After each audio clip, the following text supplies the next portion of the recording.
এক ছিল ছোট্ট একটি গ্রাম। সেই গ্রামের পাশে ছিল সবুজে ঘেরা এক সুন্দর জঙ্গল। জঙ্গলের মাঝে ছিল এক শান্ত পুকুর, যেখানে নানা রঙের মাছ আর হাঁসেরা খেলাধুলা করত। সেই জঙ্গলে থাকত এক ছোট্ট খরগোশ। খরগোশটি ছিল খুব কৌতূহলী আর দয়ালু। সে প্রতিদিন জঙ্গলের এদিক ওদিক ঘুরে নতুন নতুন জিনিস আবিষ্কার করত। একদিন ঘুরতে ঘুরতে সে দেখতে পেল একটি ছোট্ট পাখি মাটিতে পড়ে আছে। পাখিটির ডানা ভেঙে গিয়েছিল, তাই সে উড়তে পারছিল না।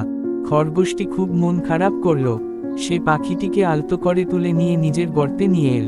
তারপর যত্ন করে পাখিটির জন্য নরম ঘাস বিছিয়ে দিল এবং প্রতিদিন তাকে খাবার এনে দিতে লাগল। ধীরে ধীরে পাখিটি সুস্থ হয়ে উঠতে লাগল। কয়েকদিন পর পাখিটির ডানা পুরোপুরি ভালো হয়ে গেল। এক সকালে সে আকাশে উড়ে গেল। খরগোশটি পাখিটিকে উড়তে দেখে খুব খুশি হলো, কিন্তু একটু একাকিত্ব অনুভব করল। কিছুদিন পরে এক ভয়ঙ্কর ঝড় এল। ঝড়ে জঙ্গলের অনেক গাছ ভেঙে পড়ল। খরগোশটির গর্তটিও ভেঙে গেল, আর সে ভয় কাঁপতে লাগলো। ঠিক তখনই সেই পাখিটি ফিরে এল।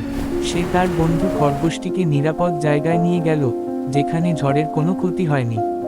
ঝড় থেমে গেলে খরগোশটি বুঝতে পারল, ভালোবাসা আর সাহায্য কখনো বিফলে যায় না।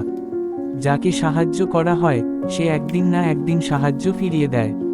সেই দিন থেকে খরগোশ আর পাখি জঙ্গলের সবচেয়ে ভালো বন্ধু হয়ে সুখে শান্তিতে থাকতে। I'm coming in to get my shit. Somebody tell me how I got so shameless.